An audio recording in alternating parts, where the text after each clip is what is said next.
go with this one.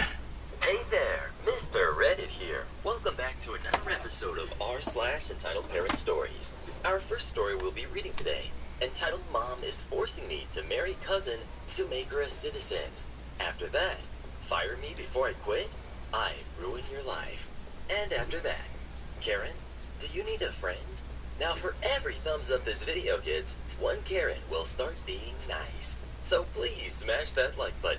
And if you're new, subscribe and turn on notifications for new stories from Reddit every single day. Entitled Mom is Forcing Me to Marry Cousin to Make Her a Citizen. Before you call BS and start joking around saying Sweet Home Alabama, 1.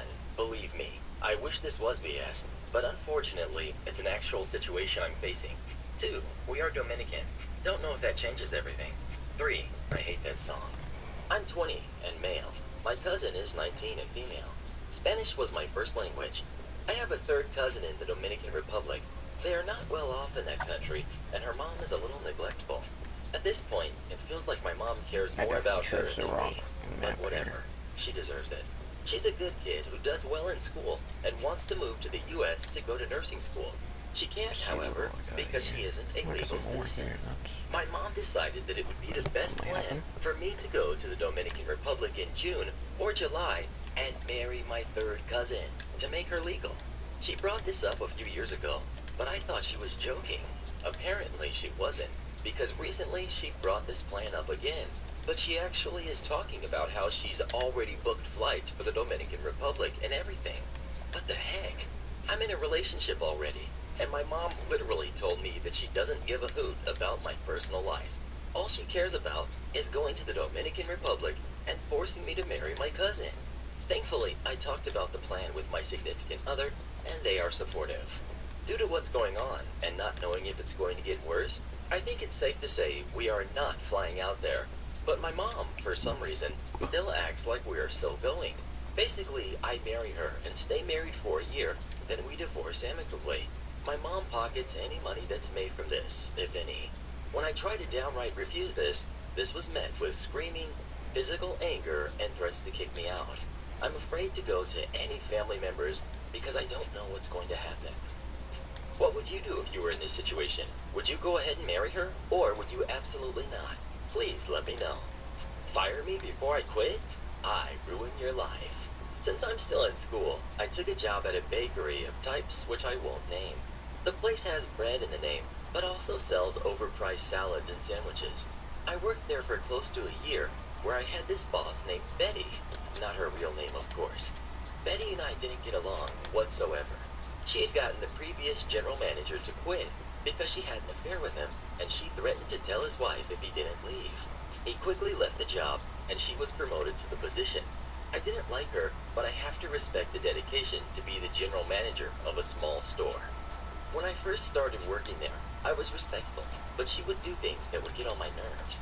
For instance, I would clean all the places I would be hired to do, and once I was done and relaxed for maybe 5 minutes, she would run out of the manager's office screeching, "Why aren't you working?" I would tell her, of course, I did my job, and as a cashier, if nobody is there to help, then I didn't have anything to do. She would glare at me. Then I would see her, accidentally, drop an entire pot of brewed coffee onto my freshly mopped floor for me to clean. So I learned quickly to always look busy. Once she realized I was going to kneel and kiss the ground she walked on, she started dropping my hours. The store ran on a Game of Thrones type politics for who got promotions and raises. Somehow, all her friends were managers and would bully the rest of us. She was barely at work. She would drive to my job clock just in case corporate decided to check her hours. So she was essentially stealing hours. When you clocked in, it printed out a small piece of paper telling when you clocked in. She would just drop them on the floor for me to clean up. I would usually pick them up and stick them into a pocket. So this led to me finding Betty's clock in and out stubs in my pocket at my house. This will be important for later. Also, she was white and most of the staff were not. One day at work, she walked out and told us, "When you're on the clock, I own you."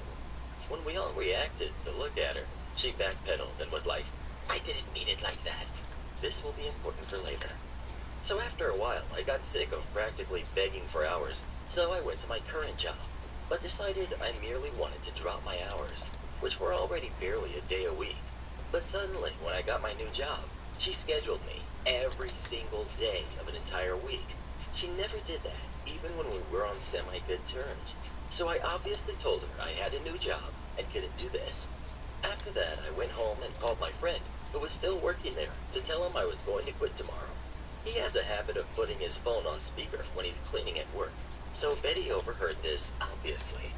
The next day I walk in and go through the respectful motions of saying, "Thank you for the opportunity," and blah blah blah.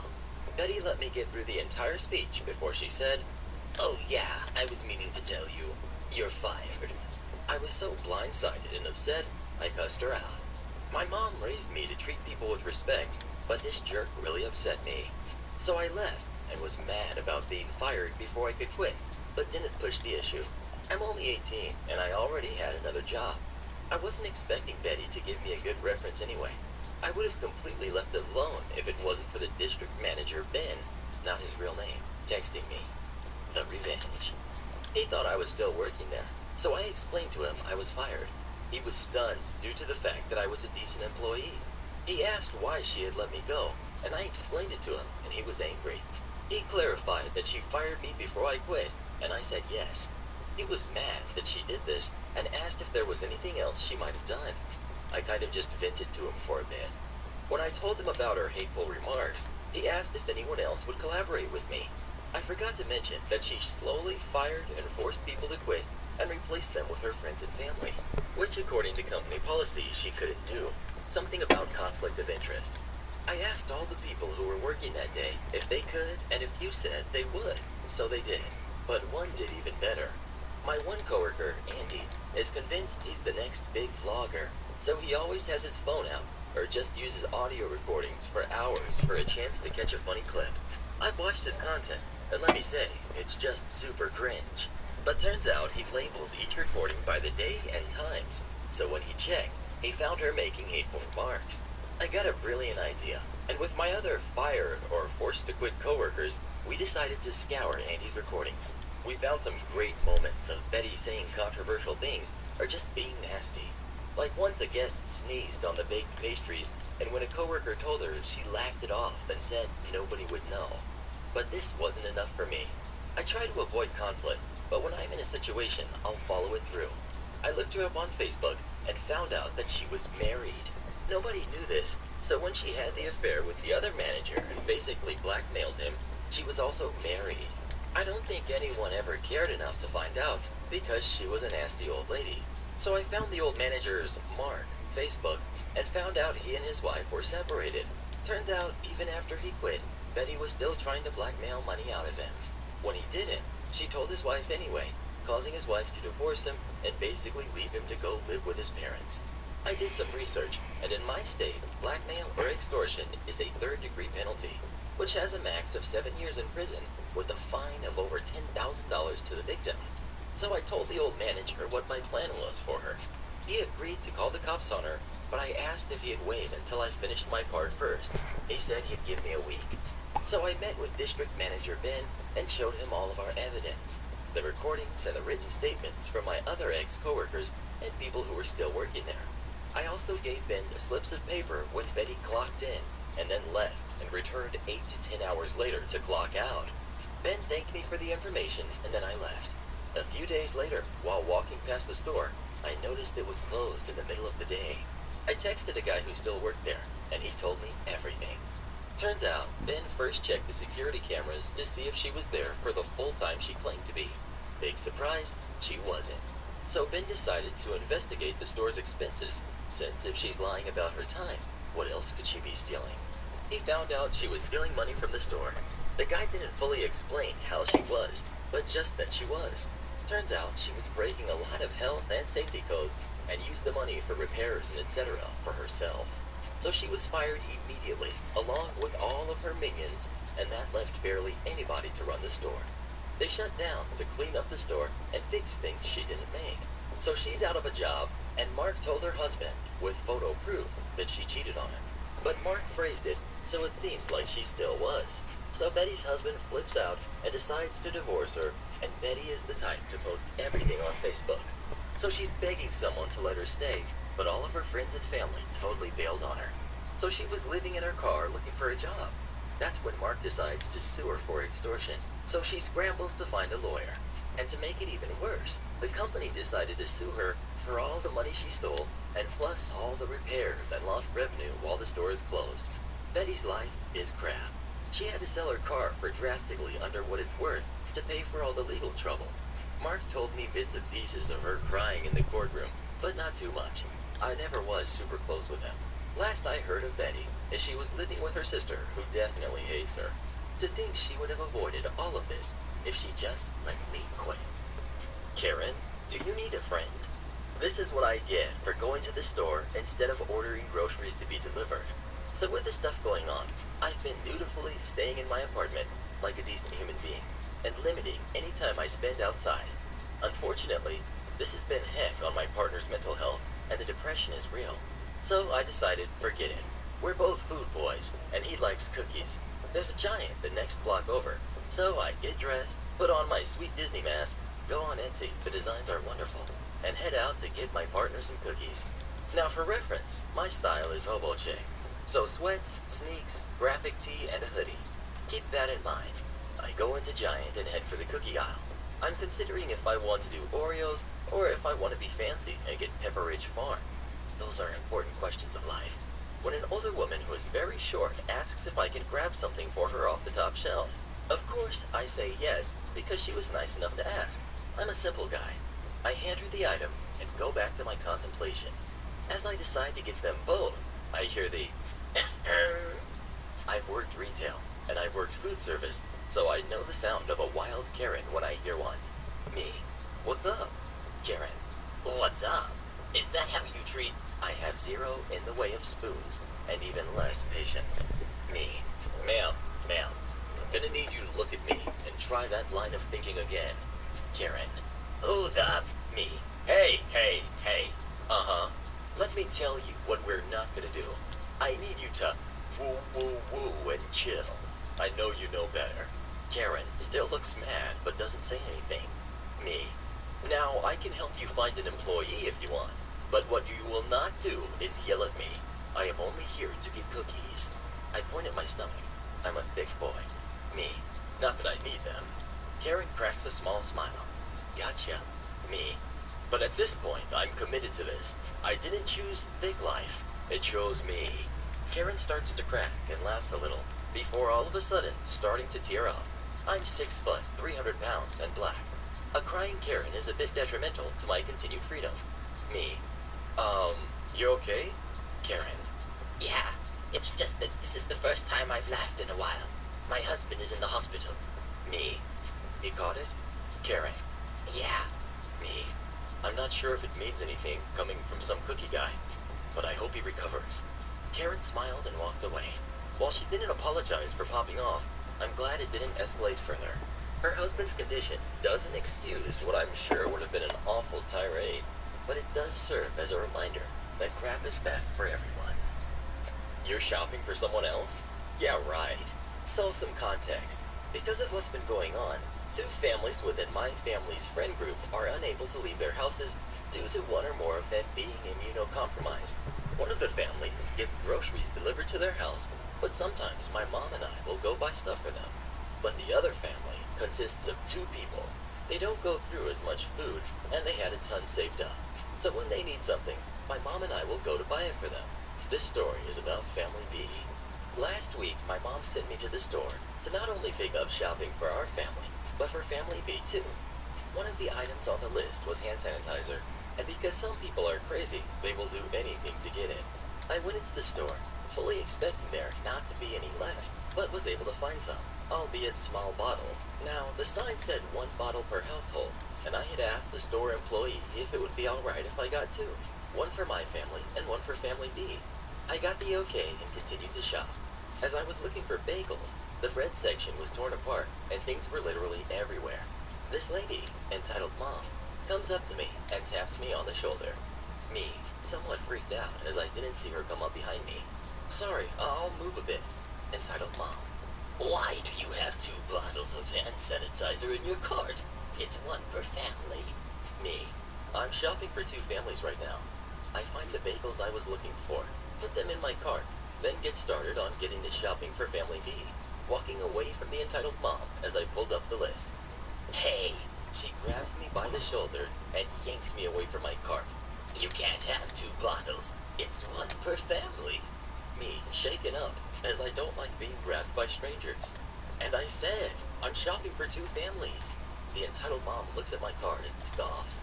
She reaches in and grabs one of the bottles of hand sanitizer. Like heck you are. I need this for my family, and there's none left.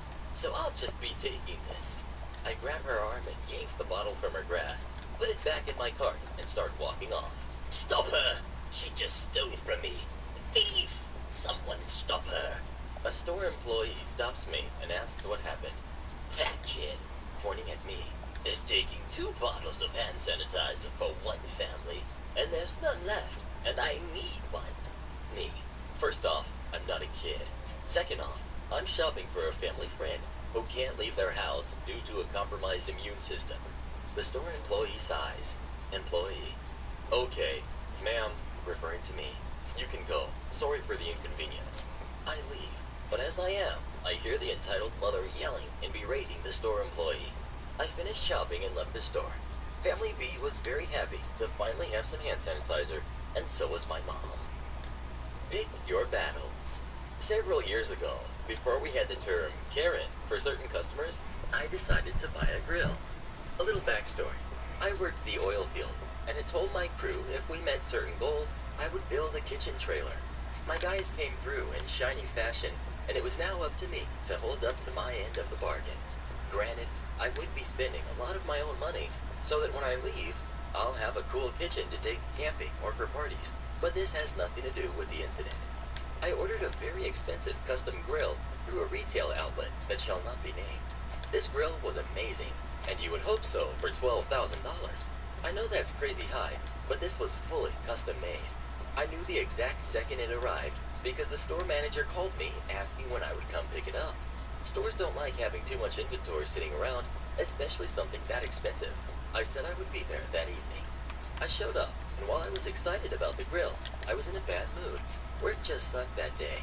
I was waiting by customer service, and they said it might be a bit before they could get it out to me. No worries, I'll wait. While I'm standing there, I see Karen walk in. She looks at me and beelines in my direction. Then in a huffy voice, Young man, are you busy? I need help finding some things. I'm wearing a tan work shirt with my name and my company name. Very different from the store uniform. I obviously don't work here. I'm waiting for something, but I don't work here. Maybe ask them. I point to a nearby employee. Karen, why can't you just do your job? Stop being lazy and help me. I'm not in the mood for this, but I'm trying to be nice. Ma'am, I point to the company name on my shirt. This is where I work. Then wave to the surrounding store. Not here. You need to talk to someone else. Karen starts screeching. Stop being lazy and do your job. That's it. Listen, you moron. How can I say it any simpler? I don't work here. Now get out of my face. I'm guessing Karen has never been yelled at like this before, because her mouth just hangs open as she walks away. I thought this was over, but boy was I wrong. Within a few minutes, I see her approaching again with what is clearly a manager, pointing to me and saying, That's him. That's the one. They got to me, and she goes on. This person refused to assist me, and then was yelling at me when I tried to remind him what his job was. I demand that you fire him. This manager looked confused, then tries to placate her. Manager. Okay, well, we can't have our employees treating customers this way, so you are going to need to turn in your uniforms. And wrong choice, buddy. Manager stopped talking. I might have gone along with it and laughed it off, but the smug, satisfied look on Karen's face was infuriating me. You know I don't work here. I'm not playing along. You have two choices right now. Either you can find a way to get it through her stupid head that I don't work here, or I can leave, and you can find someone else to buy the grill I'm waiting for now. After you refund my deposit. Manager's face goes white. He was clearly doing some real hard thinking. Ma'am, this man doesn't work here. If you would like, I will personally help you find whatever you need. The fury on her face was satisfying to see. Knowing she wasn't going to get her way made my whole day better. Entitled parents invite themselves on a vacation and then complain it's not good enough for them. I was talking with my mom the other day and mentioned a family we hadn't seen since I was about 10.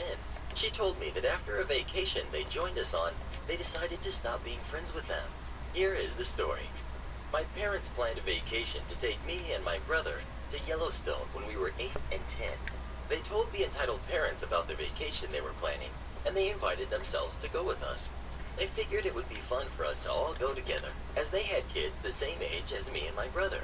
Not wanting to be rude to the family or cause issues, since we went to a Bible study at their house every Sunday, my parents included them in our plans. My mom warned them the cabins we were staying in were extremely rustic. Think no walls separating bedrooms, mismatched furniture, and small. They said that would be fine and had my mom book the cabin next to them. Everything seemed to be going pretty well until our vacation actually started. My parents wanted to start driving to Yellowstone fairly early. We live in Utah, so they wanted to leave around 7 or 8. The entitled parents didn't show up until 11, and my parents couldn't get a hold of them before this. They weren't answering their phones. So this ticked my mom off, and she asked the entitled parents what happened to leaving early, and they told her, "Oh, we like to sleep in on weekends." My dad told my mom to just let it go and to try to still have a good day. When we arrived, the entitled parents instantly turned their noses up at our accommodations and said they wouldn't be good enough for their kids. My mom told the entitled parents she had warned them that they were rustic. The entitled parents had friends in the main part of Yellowstone and told my parents that they were going to go visit them. My mom reminded them that they bought food for dinner for all of us, and the entitled parents assured my mom they would be back for dinner at 7. So my parents cooked a really nice dinner for everyone. We had steak, potatoes, corn, dessert, and waited on the entitled parents to show up. At 8, when the family still wasn't there, they decided to eat without them, as they had no way of contacting them. We went to bed, and around midnight the entitled parents showed up. They told my parents the cabins they booked weren't good enough for them, and they would be staying with their other friends for the rest of their vacation. They also said it was a mistake to include my family on their trip because of the cabins that were booked, and they had to start driving so early in the day to accommodate us. My mom and dad had enough of their attitude and reminded them that they were the ones to join us without being invited, and said they were fine with the cabins we booked and our travel plans for leaving. They also told them they were inconsiderate for bailing on dinner and should have told them if they had no intention of having it with us. At that point, the other family left, and we never saw them again. I'm your server and the manager. Checkmate, Karen. A few years ago, I started serving at a family-owned restaurant in my town. I quickly became close with the owner and the owner's daughter, and helped them with more than just serving. I became head server, and then bar manager. Since it was a smaller restaurant, I kept serving because I made way more money that way. We had a special every day for wine. We had a shelf filled with wine bottles. Each shelf was either 15, 25, or 50% off. It was a great deal, and typically we sold it for about $5 to $10 more than we were paying per bottle of wine. I don't know if this is well known, but a lot of restaurants upcharge their drinks quite a bit in order to make a profit, obviously. So it was a great deal for people. One day, a lady comes in with her friends and immediately starts causing problems. I end up taking over for the server who got them right after they ordered their drinks because they were so rude to her, and it was her first full day of serving by herself. The lady ends up ordering one of the 25% off bottles, which ended up being around $7 more than you could buy it for at the store. How do I know this? At the end of the meal, I can hear her talking to her friends about how she's going to get the bottle of wine for free. She knew I was right there and could probably hear it, but I was just the server and probably dumb. Also overheard at an earlier time. I may be dumb, but I'm not stupid. At this point, I'm so ready to tell her no, I actually wonder by a few times so she can try her crap. Sure enough, she snaps at me, and I mean literally snaps her fingers, and calls me over and said, "I want you to get your bar manager. I looked online and found this bottle of Merlot for this much, and you charged me this much plus $7. I'm not paying this ridiculous overcharge, and I also want to talk to them about the service here today too." Now, not to toot my own horn, I was a good server. There weren't many people in the restaurant at the time, so I know I didn't neglect them. I substituted food for them and didn't charge them any upcharges, even though a double-baked stuffed potato cost more than a side of chips, but whatever. She looked at me with such a smug face until I smiled back at her and said, "Actually, I am the bar manager." I've never seen such a comical change in expression outside of a sitcom. She said, "You're the bar manager?" And I smiled and nodded and said, "Every restaurant will charge you more for products than they buy them for. This is how we make a profit. I'm not going to be discounting the wine. As far as issues with service, I would be happy to listen to your complaints and take them into consideration for the future." She spluttered, grumbled, and told me, "Well, I'll never be coming back here." Okay, good riddance, lady. And she didn't come back. Her friends did, though, and became some of my favorite regulars. They told me a few months later that the only reason they went out with her was because she was one of their sister-in-laws and didn't have any friends. I wonder why. And shoutouts to our re-generals of the day: Andrew, Jade, Elect the Toast, and Luke. Become tomorrow's re-generals by leaving as many reads as you can in the comments below, and please listen to my playlist every night when you go to sleep. Hey there, Mr. Reddit here. Welcome back to another episode of r/entitled Parent Stories. Our first story we'll be reading today: Insane religious aunt berates my cousin over her fiancé and is shocked when her son sides against her. After that, crazy entitled parents called the cops on me because I refused to give them my car. And after that, go ahead and do a chargeback, but you won't be getting a refund. Okay, I will. Now, for every thumbs up this video gets, one Karen will confess her sins. So please smash that like button. And if you're new, subscribe and turn on notifications for new stories from Reddit every single day. Insane religious aunt berates my cousin over her fiancé and is shocked when her son sides against her. Cast: we've got my innocent cousin, we've got me, we've got my cool cousin, we've got poor boyfriend, and entitled aunt. It was a nice winter evening. Entitled aunt had just come back from Dubai. I was spending the weekend with innocent cousin, and my entire family has greeted her with an open heart. But my wounds with her are still fresh. Innocent cousin was also entitled aunt's niece, and cool cousin was her son. But innocent cousin saw her as a mother figure because her mother was always at work. Later during the night, innocent cousin decided to introduce her boyfriend to entitled aunt, but problems began to develop when they started talking about marriage. Entitled aunt: "Oh, sweetie, you are such a lovely person. Where are you getting married?" Poor boyfriend: "Oh, we're getting married at a church." "Excuse me?"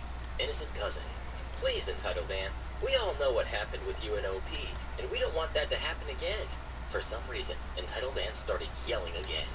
"If you don't want that to happen again, don't marry this jerk in a church."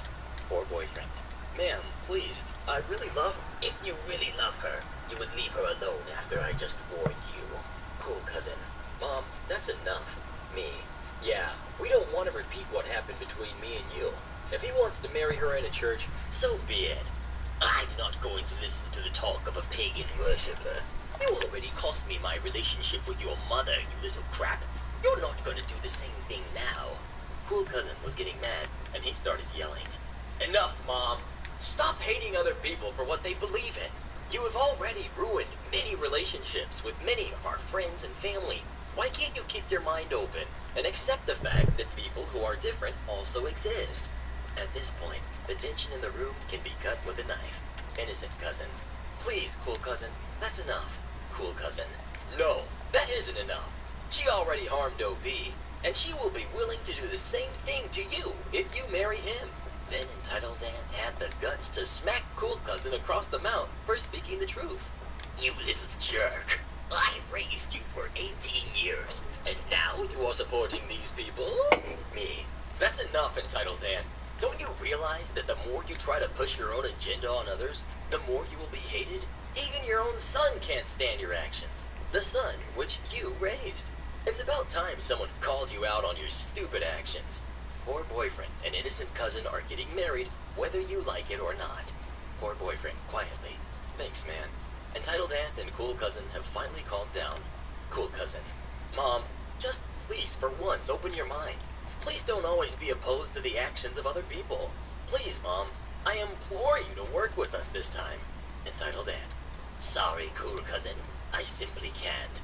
And if you want to stay with OP, poor boyfriend, and innocent cousin, just know that I will never consider you to be my son." After entitled aunt said that, She cut off contact with her son, who was in college. This still remains a very touchy subject, and most of my family don't want to talk about it. 2 months after the incident, poor boyfriend and innocent cousin got married in a church. Me and cool cousin remained close with them, and we occasionally hang out sometimes. Entitled aunt went to Dubai to live there with her husband. The rest of our families accepted the marriage without any problems. Menu changed? I won't be back. I used to work in a dine-in movie theater. Like, waiters come to your seat and take your order and bring you food, menus, full meal sort of thing. We had a full bar out front in the lobby instead of a concession stand. We still had popcorn and candy though. Mind you, while the food is decent, it's just standard chain fare, and most of it comes frozen. I've done every job in that building except for cooking and managing. At the point of time in this story, I was a bartender. Our menu had been mostly the same for the first 6 or so years on this particular chain being open. Typical menu: burgers and pizza, chicken tenders and salad sort of thing. Suddenly, corporate stupidly decided to completely change it. We had new desserts and completely tossed out our old ones. New names for all our burgers, got rid of our homemade pizza dough and a lot of pizza favorites, etc. But the biggest change was that they eradicated the chicken tenders and the kids' menu completely. Now, kids had to order adult-sized entrees, which we aren't exactly a kid-friendly theater anyways. Anyone under 18 has to be with a parent more or less at all times, and babies under 3 are just flat out not allowed in the building because we are, legally speaking, a bar. And attendees were replaced with boneless wing bites. You get 8 to 12 of these measly little balls of breaded chicken that are tossed in sauce with fries or a salad. Naturally, some customers were frustrated, but hey, corporate decision, I can't change it. Anyway, as the bartender during the week, I was in charge of selling tickets and handing out menus. During the weekdays, we rarely had a ticket seller on duty out front, so people are supposed to just walk in and purchase from me. A woman, who we will call Karen, and her 15 or so year old son, who we'll call Billy, come in. I know I've seen them in before. So they purchase tickets, and Karen asks for a menu. I assented and launched into the little spiel management told me to give as I handed out the new menus. Me: no problem. Just to let you know, our menu has changed as of a few days ago. There are some awesome new items, but unfortunately some of our old items have been replaced. Karen: oh, well, that's okay. As long as I can still get chicken tenders. My son and I love them. That's the only reason we come here instead of the theater we actually live beside. She begins to flip through the menu. Me, cringing. Well, actually, the tenders are one of the items that have been replaced. We now have boneless wing bites. What do you mean? You can't take off the tenders. Billy: Mom, it's cool. We can just try the bites. They better be as good as the tenders. She's grumbling as she stalks towards their assigned theater, and her son gives me an apologetic glance as he follows behind her. They're the only people who end up in that theater. Again, weekday, slow. So when the ticket comes through, 10 minutes into the movie, for a drink in that one, I know it's hers. To make it up to her that the tenders are gone, I make her drink look extra nice, garnished all pretty, and the color, it was a blue raspberry spiked lemonade, was fantastic. I tried super hard as a newbie bartender to make this thing look epic. My manager took a photo of it when I was done. I was proud of that drink. I'm friends with her waiter too, so I tell the waiter to make sure the food comes out perfect. I just want to avoid any complaints at this point and give her a good experience, since the only reason they came here was for the food, specifically the tenders that they both loved so much. About 20 minutes into the movie, 10 minutes after the drink, I see her food come past and go into the theater. Not even 5 minutes later, this woman comes storming out with a plate in her hand, drink in the other, and right up to where I am making drinks at the bar. She is fuming. Her son is on her tail and begging her to calm down. My little anxious heart jumps into my throat and then falls. I hate angry customers. She speaks before I can even open my mouth. Manager, now! Me: yes, ma'am. I walk around the bar and to the manager's office and knock on their door. As I'm waiting, I glance over my shoulder and see her overturn her plate onto my drink station. She has gotten the boneless bites tossed in sauce, so now the area and mats on which I mix all cocktails is covered, and I mean covered, in spicy barbecue sauce and wings and fries. She pours her perfect drink on top of it right as the manager is coming out of the office. My manager is awesome. We'll call her Violet. She doesn't even look at me, just runs straight to the woman. I follow behind, but keep a bit of a distance. Manager: ma'am, what seems to be the problem here? Billy: nothing. Mom and I are just leaving. Everything's okay. Karen: Shut up. That stupid bartender told me that the tenders are gone, and I had to order boneless wings instead. I ordered them, and they're gross, and she's so incompetent that she can't even make a darn mixed drink right. This drink is gross, and your standards for good food have dropped. I want to speak to corporate. Manager. Well, here's the hotline number for corporate, but my bartender did make that drink correctly. I'm sorry it wasn't up to your standards, clearly as you've smushed all of it into my bar. I just figured since this is her, points at me, fault, she can clean it up. Because I'm somehow at fault for the entire menu change countrywide. Sorry, I get paid $8 an hour. Not my deal. Manager. The menu change was a corporate decision. My bartender didn't take the tenders off, and she made that drink perfectly. I'm sorry you're this upset, and I'll make sure corporate is aware. I'm leaving a Yelp review too. I'm never coming back here. Everyone will know not to come here anymore. My son is so disgusted with your food. Billy. Actually, I thought it was good, Mom. Please, it isn't that bad. Shut up! It's not good. You should be shut down. You don't care about your customers. I will never, ever come back here. Forget you. She's shrieking at this point. She reaches into her mess and picks up one of the bar mats she smeared food and drink onto and chucks it at me before running out of the store. Luckily, I dodged the mat, but food and drink dropped onto me and the floor now too. Her son, bless this poor kid, grabs a roll of napkins off the nearest rack. We have napkins and condiments and racks on the bar, and starts trying to clean it up. He's crying quietly at this point. I don't blame him. I was on the brink of tears myself. This would have been so embarrassing to be that woman's kid in this situation. I get down next to him and gently take the napkins from him, telling him it's okay. I get it. My manager gave him 2 free tickets and said if him and someone older wanted to come see movies, she'd take care of his food too next time, but his mom wasn't welcome back. We escorted him to the door, where his mom had pulled up in her car and was slamming on the horn to get him to hurry up. They left. I cleaned it up and spent the rest of the day smelling like chicken and spiked lemonade, sticky and grumpy. Karen has tried to come back a few times, shockingly. Billy still shows up with his dad and older brother, and is always the absolute sweetest kid to me and the waitstaff. But the woman has shown up alone, and I always alert manager when she appears, and she's always told to leave. Shockingly, she never throws a fit, just walks out. We never heard from corporate about her either. We still don't have chicken tenders. Crazy entitled parents called the cops on me because I refused to give them my car. Okay, a little bit of background. Where I live, there is a car show held in memory of someone in our town who passed of brain cancer, and all proceeds go to cancer research. The show is held at a raceway nearby where everyone is welcoming and kids get in free, while the parents have to pay $2 to get in, while the people entering the car show or are going to go around the track pay a premium. Now the story. I had entered my car into the car show and paid extra for it to go around the track during the time event. The car show part was a few hours before the warm-up, before time trials, where everyone entering could do up to 3 practice laps to get used to the course. Now this is where the kid came in. Before the practice laps start, entitled kid said he liked my car, 1977 Leyland Mini, and started asking me about it and how I got it. All was normal. My family, who was with me, said I should let him sit in it, and I agreed, but thought I could take it a step further and let him sit in the passenger seat during one of my warm-up laps.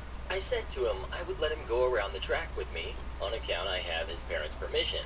When he heard that, his face lit up, and he went to go get his parents. I thought all was normal, until this happened.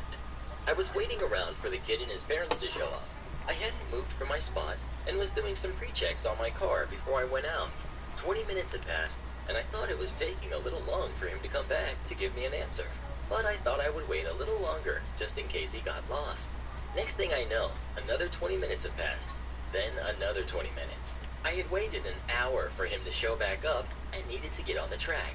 My car was ready half an hour ago, and I had already gotten permission from the race organizers to have a passenger for 1 lap of the practice run. I had gotten tired and went to start the car when the kid showed up with his parents. They instantly asked me if I was up to something. By the way, I just turned 18 at the time and had my girlfriend with me at the race, keeping track of my times. I told them I just wanted to give him a chance to see what it was like in a road race car, just like how someone else let me when I was his age. After hearing that, they took a few steps back and started talking, but they took 10 minutes to do so. Tired of waiting, I told them it was final call, It's either a yes or a no, and I need to get on the track now. Entitled parents gave me a stink eye and finally said entitled kid could go. I had him get in and put the 5-point on, and we headed for the first practice run. I told him to hold on and don't scream while I'm driving. He seemed to understand, but during the lap, he did the exact opposite. Once it was over, I had a headache and was still trying to be nice, and I asked him if he had fun. He said he did and wanted to go again. I said from now on I had to be by myself, and he started yelling at me and got out of the car, slamming the door behind me. I had had it at that point and just went to do my last 2 laps. Once they were over, we stopped for a quick break, and this is where everything went down. First off, I had the entitled parents come up to me and yell at me for not letting him go again. I explained to them that I technically wasn't allowed and only got permission to do 1 lap with him. They were livid. Next thing I know, one of the organizers tells them their kid could go around the track in one of the rental track cars with his father, but it would cost $300. The entitled kid said no, and that he wanted to go around in my car, but I said he couldn't. Next thing I know, entitled father is yelling how it's a ripoff and we are wasting the money on cancer research. I lost it at that point and told them to leave, but the organizers said what they said was fine and we don't need to make this work. I left with the organizer after that to avoid more of the confrontation. Skip forward half an hour and the time trial is about to start, and guess who came back? Entitled mom. She said she was sorry and wanted to talk. I said later, and she yells out, $400. She was offering $400 for my entire car. I told her no and to get out of here. Next thing I know, the other entitled parent rocks up and says $700 for the car. I said no, and that I have more money in my car than they probably have in their bank. The father responded saying that my sad, rusted piece of crap is not worth more than $1,000, and that I would get more from crushing it than selling it. I told them to leave, as they would not like what would happen next if they get in my way. I hopped in my car and drove off right past them. Once the time trial was over, I went to park in my spot to find my girlfriend and grandfather being talked to by the cops, while the entitled parents were pointing at me. 2 officers came over and told me to turn off my car and get out of the vehicle. I did so and asked what was going on. The entitled parents had called the cops, claiming I stole their car. I told the cops the car was in my name, and I have footage inside from a camera in my car that I use for studying my driving techniques. They